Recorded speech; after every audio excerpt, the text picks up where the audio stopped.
Hello दोस्तों, आज फिर से एक नई वीडियो में आप सभी का स्वागत है। हम आज की इस वीडियो में बताने वाले हैं कि बिहार में जमीन सर्वे को लेकर के बहुत बड़ा अपडेट आ गया है। कल ही अपडेट जारी कर दिया गया है और सभी के लिए खुशखबरी आ गया है। तो इस अपडेट में क्या बताया गया है, जैसे कि यहाँ पे देख सकते हैं, जिन भी लोगों का कोई कागजात नहीं है तो उन लोगों को क्या करना है, बंटवारा कैसे करना है। आपके भाई हैं तो कैसे बंटवारा करना है, और उसके साथ साथ बताएंगे कि वंशावली क्यों जरूरी है, वंशावली नहीं बनवाते हैं तो क्या होगा, वंशावली कैसे बनता है, और कौन जमीन सरकारी है कौन सरकारी नहीं है आपको कैसे पता करना है। और इसके साथ साथ आपको बताएंगे खतियान कैसे बनता है और खतियान बनाना किसके लिए जरूरी है, वो तमाम जानकारी इसी वीडियो में बताएंगे। और जिसके पास कागजात नहीं है जमीन का तो उनको क्या करना होगा, कागजात नहीं है तो वो भी आपको जानकारी इसी वीडियो में देखेंगे। ये बहुत बड़ा अपडेट निकल के आ गया है, सारा अपडेट के बारे में हम आपको बताएंगे। यहाँ पे कैसे आवेदन करना है, कौन सी जमीन सरकारी है, वंशावली क्यों जरूरी है।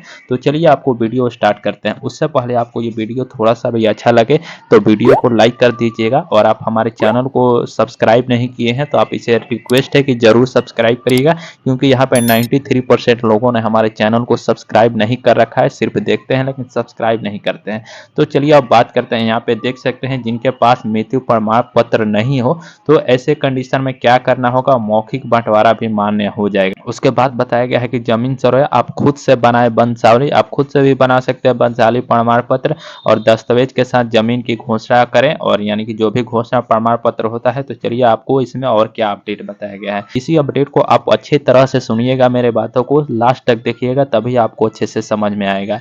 बताया गया है कि राज्य में आम लोगों की परेशानी को समझते हुए दैनिक भास्कर ने जमीन सर्वे से जुड़े कई महत्वपूर्ण पहलुओं की जानकारी जुटाई है। जमीन सर्वे के लिए किसी को भाग दौड़ करने की जरूरत नहीं है, खुद से अपनी वंशावली बनाना है, जमीन के दस्तावेज के साथ खुद घोषणा करनी है। सर्वे अधिकारी आपके गांव में जाकर दस्तावेज की जांच करेंगे, जमीन के दस्तावेज और दखल कब्जा के आधार पर नया खतियान बनाएंगे।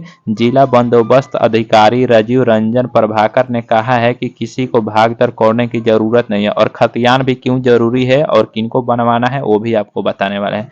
अपने जमीन के मालिकाना हक से संबंधित जो कागजात है उसको जमा करके प्रपत्र 2 में 100 घोषणा करें, प्रपत्र 3 में वंशावली को 100 घोषणा करनी है। सर्व अधिकारी जांच करेंगे, उसके बाद जांच के दौरान सही पाए जाने वाले लोगों का नया खतियान बनेगा। और उसके बाद बताया गया है कि वंशावली क्यों जरूरी है और कौन जमीन सरकारी है और आवेदन कैसे करना है। तो अभी चलिए बताते हैं कि अधिकारी बनाएंगे नया खतियान, सर्वे अधिकारी करेंगे जांच, आवेदन कैसे करना है। तो आवेदन करने के लिए आपको प्रपत्र 2 एक होता है, उसके लिए हम वीडियो बना दिए हैं, इसी वीडियो के डिस्क्रिप्शन में जा करके उस वीडियो को देख सकते हैं कि प्रपत्र 2 कैसे भरना है, सही सही वहाँ पे जानकारी देंगे। और प्रपत्र 3 भी कैसे भरना है वो भी जानकारी दे दिए हैं, अच्छे तरह से समझा दिए हैं।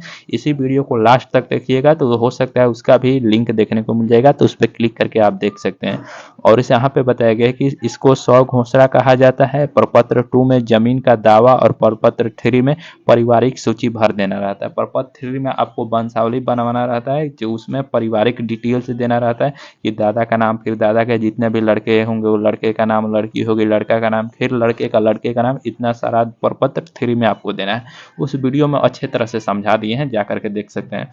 और यहाँ पे बताया गया है कि कौन जमीन सरकारी है आपको कैसे पता करना है। तो गैर मजरूआ आम और गैर मजरूआ खास बिहार सरकार की जमीन है, वहीं वहीं केसर ए हिंद जमीन केंद्र सरकार की है। इस जमीन का खतियान सरकारी है। गैर मजरूआ आम जो हो भी जमीन है वो सरकारी होता है, और गैर मजरूआ खास जमीन भी जो है वो भी सरकारी होता है। और बताते हैं यहाँ पे वंशावली क्यों जरूरी है, क्यों बनवाना है।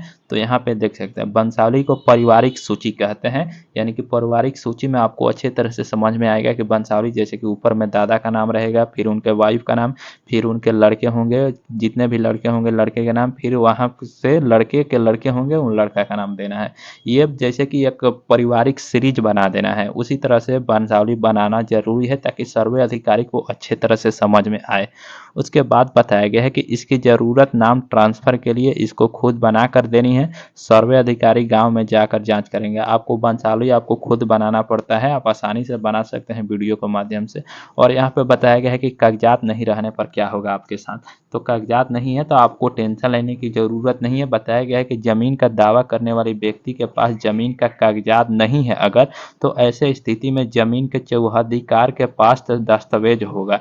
यानी कि आपका जो भी ज़मीन होगा, आस-पास जितने भी चौहद्दी में खेत होगा, उन उन किसानों के पास तो वो ज़मीन होगा, तो उन किसानों को चौहद्दी से पता लगाया जा सकता है कि आपका जो खेत है, उस खेत में किसका नाम है। जैसे कि पूरब में कोई किसान है आपके खेत के, तो उनका चौहद्दी देखा जाएगा, तो उनके तो आप पूरब में होंगे ही, तो उनका खेत का ज़मीन देखने से आपका पता चल जाएगा खेत का नाम में किसका नाम है।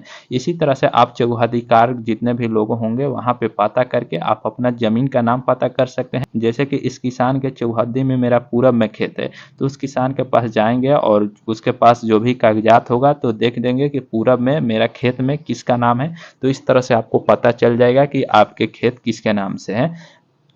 उसके बाद बताया गया कि सर्वे अधिकारी के द्वारा खोजा जाएगा, अधिकारी दावे का सत्यापन करेंगे, दावा सही है तो खतियान बना दिया जाएगा और आसपास के जो भी वहाँ के लोग होंगे उनसे भी पूछा जाएगा कि ये जमीन किसका है। जैसे कि मौखिक हो गया, मौखिक बंटवारा मान्य है या नहीं, इसके बारे में भी जानकारी देंगे। मौखिक बंटवारा हो गया कि हाँ ये इनका खेत है, हमेशा से इनका खेत रहा है, ऐसे भी बंटवारा हो जाता है। उसके बाद यहाँ बताया गया है कि मौखिक बंटवारा मान्य होगा या नहीं। जैसे कि पहले मौखिक बंटवारा हो जाता था कि ये आप रख लीजिए या ये हम रख लेते हैं, तो ये ज़मीन आप रख लीजिए, ये तो मौखिक बंटवारा हो गया, इसका कोई प्रूफ है ही नहीं।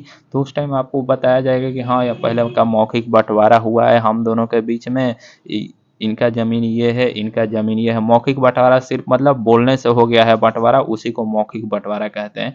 तो ये मान्य होगा या नहीं आप आसानी से यहाँ पे देख सकते हैं कि बताया गया है कि पारिवारिक सहमति से मौखिक बंटवारे को लिखित रूप में मिलने पर पूरी तरह से मान्य होगा। जो भी मौखिक बंटवारा हुआ होगा यानी कि बोल करके जो बंटवारा होगा उसी को आपको लिखित बंटवारा में कन्वर्ट करना है, तभी आपका मान्य होगा। किसी भी तरह की आपत्ति आने पर सुनवाई का निष्पादन किया जाएगा। अगर कोई भी सेटिस्फाई, दोनों पक्ष अगर सेटिस्फाई है तो ठीक है, अगर मौखिक बंटवारे में दोनों सेटिस्फाई है तो ठीक है, अगर सेटिस्फाई नहीं है दोनों तो उनके ऊपर सुनवाई किया जाएगा, फिर से आपका मौखिक बंटवारा जो है वहाँ पर मान्य नहीं किया जाएगा। ऐसे में तो बहुत सारा खेल हो जाएगा कि हाँ इनसे पहले बोला गया है कि ये ज़मीन मेरा है तो ये आपका हो जाएगा, ऐसा भी नहीं होता है। अगर दोनों पार्टी सहमत है तो ही आपका मौखिक बंटवारा माना जाएगा।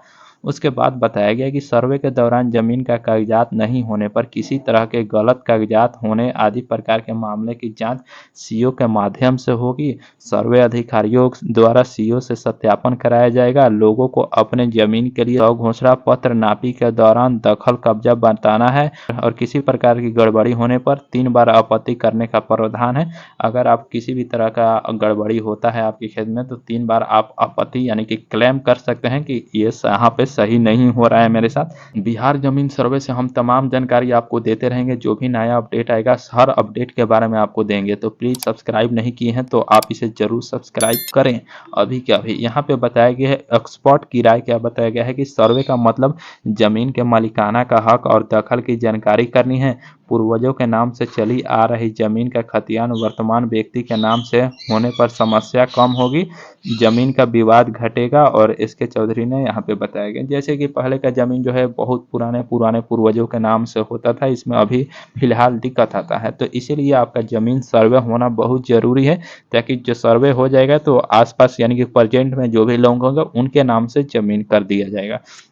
उसके बाद बताया कि खतियान कैसे बनता है और क्यों जरूरी है। खतियान में खाता नंबर, रैयत का नाम और पता और खेसरा नंबर, प्लॉट नंबर, रकबा यानी कि एरिया, चौहद्दी, लगान, दखलकार का नाम रहता है। दखलकार का नाम तब होगा जब रैयत का नाम दूसरा होगा। जैसे कि रैयत के नाम में दूसरा किसी का नाम पहले से है तो उस टाइम आपका खतियान बनाना जरूरी होता है, अपने नाम से या दादा के नाम से खतियान बनाना जरूरी है। सर्वे अधिकारी सारा कुछ आपको बना के देंगे, खतियान कैसे बनाना है वही बताएंगे आपको, वही बना करके भी देंगे। उम्मीद करते हैं इतना जानकारी आप सभी को अच्छा लगा बिहार भूमि सर्वे से लेकर के रिलेटेड। अगर आपको कुछ भी डाउट होता है तो आप कमेंट करके भी मेरे से पूछ सकते हैं, आपके हर एक कमेंट का रिप्लाई दिया जाएगा। और वीडियो आप सभी को अच्छा लगे तो तो वीडियो को लाइक कर दीजिएगा और चैनल को सब्सक्राइब नहीं किए हैं तो आप इसे ज़रूर सब्सक्राइब करिएगा, ताकि जो भी अपडेट आए बिहार भूमि सर्वे से लेकर के तो वो सारा अपडेट मैं आपको बता दूं। और यहाँ पे देख सकते हैं 93% लोगों ने हमारे चैनल को सब्सक्राइब नहीं कर रखा है। तो आपसे रिक्वेस्ट है कि हमारे चैनल को ज़रूर सब्सक्राइब करें और वीडियो को ज़्यादा से ज़्यादा शेयर करें। धन्यवाद।